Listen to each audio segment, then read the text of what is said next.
नमस्कार दोस्तों, pure banking में आपका स्वागत है। आज का टॉपिक है रिज़र्व बैंक ऑफ इंडिया। तो एक एक करके जानते हैं रिज़र्व बैंक ऑफ इंडिया के बारे में। इंट्रोडक्शन देखते हैं इसका। Central bank is the most powerful economic institution of the country की सबसे पावरफुल इकोनॉमिक इंस्टीट्यूशन है। Central bank occupies an important place in the monetary and banking system of every country.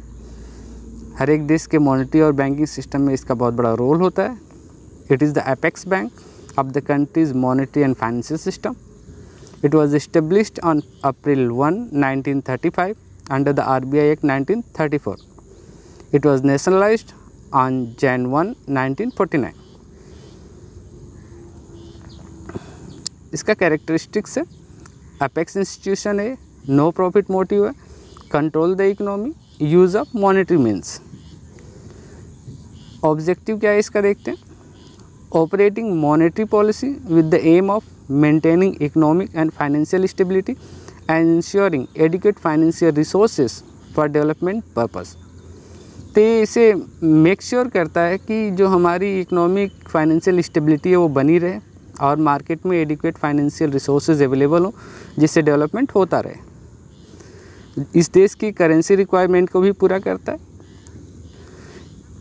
Promotion of an efficient financial system को promote भी करता है। Foreign exchange reserve को manage करता है ताकि वो सफिशिएंट मात्रा में बना रहे हमारे यहाँ। और इस देश की the conduct of banking and financial operations of government के जो बैंकिंग और फाइनेंशियल ऑपरेशंस है उससे भी RBI देखता है। ये इसके ऑब्जेक्टिव्स हैं। फंक्शंस क्या क्या है इसका देखते हैं। इसका फंक्शन दो तरह से होता है, एक तो एज ए सेंट्रल बैंक और एज ए ऑर्डिनरी बैंक, दो तरह से काम करता है। तो एज ए सेंट्रल बैंक क्या क्या करता है, नोट इशूइंग अथॉरिटी है, बैंकर ऑफ गवर्नमेंट यानी गवर्नमेंट का बैंक है, बैंकर्स बैंक बैंकों का भी बैंक है, collect and publishes banking data, इनको custodian of foreign exchange reserve, provision of agricultural credit, provision of industrial credit, trading facilitation, controller of credit, clearing house functions. ये central bank का काम करता है इस तरह से। As an ordinary bank, granting short term loans, recovering short term loans, buying selling of bills, accepting deposits, buying selling of agricultural bills, dealing with foreign securities, dealing with costly metals, dealing with banks of other countries. तो ये as a ordinary bank काम करता है इन सब चीज़ों पे। तो ये रहा इसका फंक्शन। आगे देखते हैं मेथड्स ऑफ क्रेडिट कंट्रोल, कैसे कंट्रोल करता है। क्वांटिटेटिव और जनरल मेथड्स यूज़ करता है, क्वांटिटेटिव मेथड्स यूज़ करता है, bank rate open market operations use करता है, change in CRR and SLR use करता है, margin requirements regulation of consumer credit, rationing and credit direct action, moral suasion. ये सारे इसके मेथड्स हैं जिससे कंट्रोल करता है क्रेडिट को। मॉनेटरी पॉलिसी ये क्या है। Monetary policy is a powerful instrument of economic management. Economic management का एक पावरफुल इंस्ट्रूमेंट माना जाता है मॉनेटरी पॉलिसी, जहाँ पे गवर्नमेंट बहुत सारे स्टेप्स उठाती है टू प्रमोट इकोनॉमिक डेवलपमेंट। यानी इस देश के इकोनॉमी को डेवलप करने के लिए गवर्नमेंट बहुत सारे स्टेप्स उठाती है थ्रू मॉनेटरी पॉलिसी। तो एक ऐसा इंस्ट्रूमेंट है जो बहुत हेल्पफुल है हमारे देश की इकोनॉमी को आगे बढ़ाने के लिए। आगे देखते हैं। It influences supply of money credit policy, rate of interest. तो ये इन्फ्लुएंस डालता है इस पर, मनी क्रेडिट पॉलिसी की सप्लाई पे और रेट ऑफ इंटरेस्ट पे भी। It also regulates the banking system so as to meet credit needs of economy. It creates favorable environment for saving and investment. तो मॉनेटरी पॉलिसी है जो एक ऐसा माहौल बनाती है जिसमें लोग अधिक से अधिक सेविंग कर पाते हैं या इन्वेस्ट करते हैं। तो ये हमारे इंटरेस्ट रेट को भी कंट्रोल करती है। ये सबसे बड़ा इम्पॉर्टेंट है इसका काम का, जिसकी वजह से मार्केट में पैसे आते हैं या मार्केट में अगर लिक्विडिटी ज़्यादा हो गई तो उसे वापस भी लेती है। ये मॉनेटरी पॉलिसी है जिसकी वजह से लिक्विडिटी को मेंटेन किया जाता है। Next, objectives of monetary policy. इसकी ऑब्जेक्टिव क्या क्या है देख लेते हैं। रैपिड इकोनॉमिक ग्रोथ, ये इसका सबसे इम्पोर्टेंट काम है, ये ग्रोथ करती है। प्राइस स्टेबिलिटी, प्राइस को स्टेबल रखती है। एक्सचेंज रेट स्टेबिलिटी, जो एक्सचेंज रेट हमारा होता है फॉरेन बैंकों के साथ, उसे स्टेबल रखती है। Balance of payment equilibrium, full employment, ये भी इसका ऑब्जेक्टिव है। Neutrality of money, equal income distribution, control business cycle, promote export and substitute imports, ये भी करता है। Improvement of standard of living, control of inflation and deflation. तो ये सारे इसके ऑब्जेक्टिव्स हैं मॉनेटरी पॉलिसीज़ के। Next, organisations and management of RBI. अच्छा, central board and local board, दो बोर्ड होता है। सेंट्रल बोर्ड क्या है? The central board has primary authority for the oversight of the reserve bank. Reserve bank को देखने का ये प्राइमरी अथॉरिटी है। It delegates specific functions through its committee and sub committees. It includes the governor, deputy governors and a few directors of relevant local boards. Currently Shashikant Das is the governor. Okay, तो जो central board होता है इसी में हमारे governor और duty governors होते हैं, जो इस बैंक की प्राइमरी अथॉरिटी मानी जाती है, जो इस बैंक के डायरेक्शन को डिसाइड करते हैं। यानी इस देश की इकोनॉमी को यहीं से डिसाइड किया जाता है। सेंट्रल बैंक के थ्रू, सेंट्रल बोर्ड के थ्रू ही इकोनॉमी का डायरेक्शन डिसाइड होता है। ये लोग लोकल बोर्ड की हेल्प लेते हैं इसमें। तो लोकल बोर्ड को थोड़ा देख लेते हैं। लोकल बोर्ड है in Chennai, Kolkata, Mumbai and New Delhi, representing the countries 4 regions. ये हमारे 4 रीजन्स है। Local board members appointed by the central government for 4 year terms. Local board के जो मेंबर होते हैं वो 4 साल के लिए अपॉइंट होते हैं सेंट्रल गवर्नमेंट के through. Represents regional and economic interest and interest of cooperative and indigenous bank. ये हर एक रीजन को रिप्रेजेंट करते हैं, और ये जो कोऑपरेटिव बैंक्स या हमारे जो इंडिजिनस बैंक है, इनके भी इंटरेस्ट को ध्यान में रख के अपनी बातों को रखते हैं, ताकि इनका इंटरेस्ट बना रहे। डिपार्टमेंट्स ऑफ आरबीआई, ये कुछ डिपार्टमेंट आरबीआई की, इसको देख लेते हैं। डिपार्टमेंट्स ऑफ करेंसी मैनेजमेंट, नाम से ही लग रहा है करेंसी को मैनेज करता है डिपार्टमेंट, और इसको पावर मिलती है आरबीआई 1934 से।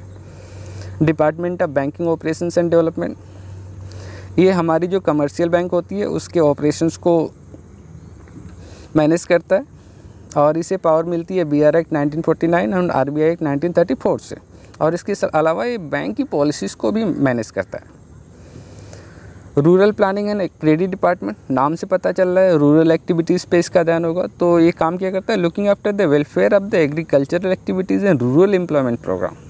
तो जो हमारी एग्रीकल्चरल एक्टिविटीज़ होती हैं, रूरल एम्प्लॉयमेंट प्रोग्राम होता है, उसके वेलफेयर के लिए काम करता है। फॉरेन एक्सचेंज डिपार्टमेंट, तो नाम से क्लियर है, फॉरेन एक्सचेंज के बारे में काम करता होगा। देखते हैं। Facilitating external trade and payment and promoting the orderly development and maintenance of foreign exchange market in India. Foreign exchange market को ये मेंटेन करता है, एक्सटर्नल ट्रेड पे इसका फोकस होता है। ये सब करता कैसे? फॉरेन एक्सचेंज मैनेजमेंट एक्ट से। ये फेमा जो एक्ट है, इससे इसको पावर मिलती है सब करने की। इंस्पेक्शन डिपार्टमेंट, नाम से क्लियर है, ये इंस्पेक्शन करता होगा।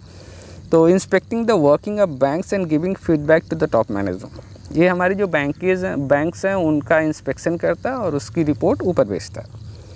जो टॉप मैनेजमेंट है उन्हें इन्फॉर्म करता है कि बैंकिंग सेक्टर में काम कैसे चल रहा है। मिंट क्या है देख लेते हैं। Coins are minted by the government of India.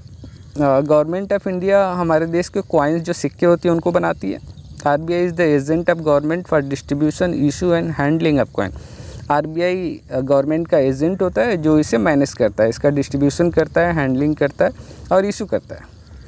4 mints are operation at Mumbai, Noida, Kolkata and Hyderabad. 4 mint है हमारे पास जो इन जगहों पे ऑपरेशनल है। Printing of securities and minting in India, इसके बारे में देखते हैं। करेंसी नोट प्रेस 1928 में बना था, स्टेशन नासिक में। काम किया इसका बैंक नोट्स फ्रॉम ₹1 to 100, इसको देखता है।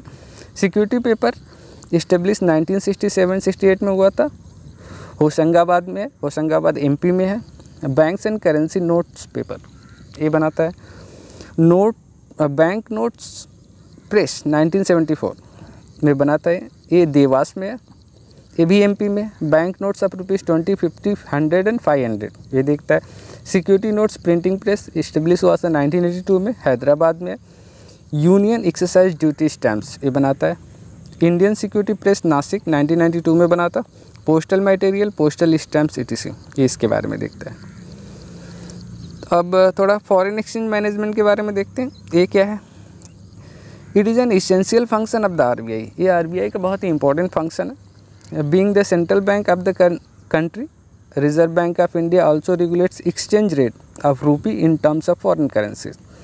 तो RBI का ही काम है कि हमारे देश की करेंसी और जो फॉरेन करेंसी है उनको रेगुलेट करे, उनको एक्सचेंज करते रहे। तो एक्सचेंज करने के लिए एक वैल्यू डिसाइड करनी होती है कि आज की डेट में हमारे रुपीज़ की वैल्यू फॉरेन करेंसी के हिसाब से कितनी है, ये RBI देखता है। It tries to maintain stability of exchange rate.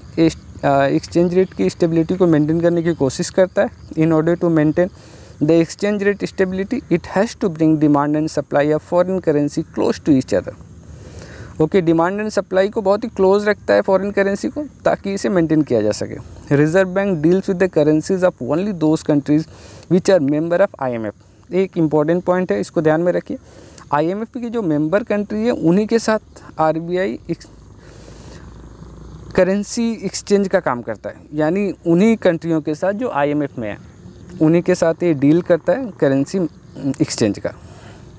तो ये इम्पॉर्टेंट पॉइंट बन सकता है। Important rates determined by RBI, इसको आप टूल भी बोल सकते हो। ये RBI के टूल्स है जिससे इन्फ्लेशन और डिफ्लेशन को कंट्रोल करता है, यानी मार्केट में लिक्विडिटी कम हो या ज़्यादा हो वो RBI इन टूलों के थ्रू मेंटेन करता है। तो एक एक करके देखते हैं। Bank rate, it is also called the re discount rate. इसको री डिस्काउंट रेट भी बोल सकते हैं। It is the rate at which the RBI allows finance to commercial bank. इस रेट से RBI कमर्शियल बैंक को फाइनेंस अलाउ करता है। रेपो रेट क्या है? It was introduced in December 1992 by RBI। ये 1992 में बना था, RBI ने बनाया था इसको। It is the rate at which RBI lends short term money to the bank against securities. तो ये रेपो रेट हो गया। रिवर्स रेपो रेट क्या है? तो रिवर्स मतलब उल्टा होगा। इट वॉज इंट्रोड्यूस्ड इन नवंबर 1996 नवंबर में ही बना था। It is the rate at which bank park short term access liquidity with RBI। इस रेट से बैंक की जो एक्सेस लिक्विडिटी हो जाती है उसे RBI में जमा कर देती है ताकि उसे कुछ इंटरेस्ट मिल सके। ये रिवर्स रेपो रेट हो गया। अच्छा, रिवर्स रेपो रेट का इंटरेस्ट थोड़ा सा कम होता है। जब RBI इंटरेस्ट देती है तो थोड़ा कम देती है, लेकिन RBI अगर बैंक से इंटरेस्ट लेती है तो थोड़ा ज़्यादा लेती है, यही उसका प्रॉफिट है। चलिए, कैश रिजर्व रेशियो देख लेते हैं। CRR इसको बोलते हैं। ये काफ़ी फेमस इंस्ट्रूमेंट है RBI का। It is the amount of funds that bank have to keep with the RBI। ये अमाउंट ऑफ फंड होता है जिसको RBI के साथ बैंक को रखना पड़ता है। If RBI increases CRR the available amount with bank comes down. अगर सपोज़ कि बैंक में पैसे ज़्यादा और RBI को लगता है कि बहुत पैसे हो गए बैंक में, उसको थोड़ा कम करना है, तो CRR को बढ़ा देगा। CRR को बढ़ा देगा तो उनका अमाउंट कम हो जाएगा, तो उसको और उनको बढ़ाना पड़ेगा। तो इस तरह से बैंक के पैसे कम हो जाएंगे। तो एक बहुत ही अच्छा टूल है RBI का, जिससे वो बैंक के इन्फ्लेशन को या बैंक की लिक्विडिटी को मेंटेन करता है। If RBI increases CRR the available amount with the banks come down, RBI uses it to drain out excessive money from the bank. ते CRR है। आगे देखते हैं। SLR स्टैट्यूटरी लिक्विडिटी रेशियो, ये क्या है? It is the amount which a commercial bank is required to maintain in the form of cash, gold और government approved securities यानी bonds before providing credit to its customer. यानी एक condition है जो bank को मेंटेन करना पड़ता है। SLR is use to control inflation and promote growth. तो SLR एक ऐसा इंस्ट्रूमेंट है जिससे श्योरिटी बनी रहती है कि बैंक की ग्रोथ होती रहेगी और उसका जो इन्फ्लेशन है वो कंट्रोल में रहेगा। मार्जिनल स्टैंडिंग फैसिलिटी MSF क्या है? It is the rate at which scheduled bank could borrow funds overnight from RBI। यानी इस रेट से RBI से बैंक ओवरनाइट के लिए पैसे ले सकती हैं। इन MSF bank can use the security under SLR to get loans from the RBI. MSF rate is 1% higher than repo rate. Repo rate से 1% ज़्यादा होगा। रेपो रेट में भी क्या था कि बैंक को आरबीआई पैसे देती है यानी लोन देती है और उससे इंटरेस्ट देती है। तो इसमें भी बैंक को आरबीआई लोन देती है, लेकिन इसमें 1% ज़्यादा इंटरेस्ट लेती है, बस यही फ़ायदा है। New symbol of Indian currency, थोड़ा इसके बारे में देखते हैं, ये भी काफ़ी चर्चा में था आरबीआई में। तो in Indian rupees sign is the currency symbol of the Indian rupees, the official currency of India. ये आज की डेट में ऑफिशियल करेंसी है इंडिया का। Designed by Uday Kumar. It was presented to the public by the Government of India on 15 July 2010, following its selection through an open competition among Indian residents। तो एक open competition के द्वारा इस symbol को लाया गया। उदय कुमार जी ने इसे प्रेजेंट किया था और गवर्नमेंट ने इसे अप्रूव कर दिया 15 जुलाई 2010 को। तो ये हमारे देश का सिंबल है आज की डेट में, इंडियन करेंसी का सिंबल। इंटरेस्टिंग इन्फॉर्मेशन, थोड़ा इंटरेस्टिंग इन्फॉर्मेशन ये देखते हैं आरबीआई के बारे में। RBI continues to serve as the central bank of Burma until Japanese occupation of Myanmar in April 1947। 1947 से पहले तक आरबीआई ही बर्मा यानी म्यांमार का सेंट्रल बैंक था। उसके बाद जापानियों ने उस पर कब्जा कर लिया, फिर आरबीआई वहाँ से हट गया। RBI continues to serve as central bank of to Pakistan until June 1948। वैसे 1947 में पाकिस्तान अलग हो गया था, लेकिन उसके बाद भी टिल जून 1948 तक आरबीआई ही उसके सेंट्रल बैंक का काम करता रहा, जब तक कि उनके यहाँ सेंट्रल बैंक इस्टेब्लिश नहीं हो गया। Repo rate and reverse repo rate are the part of liquidity adjustment facility of RBI.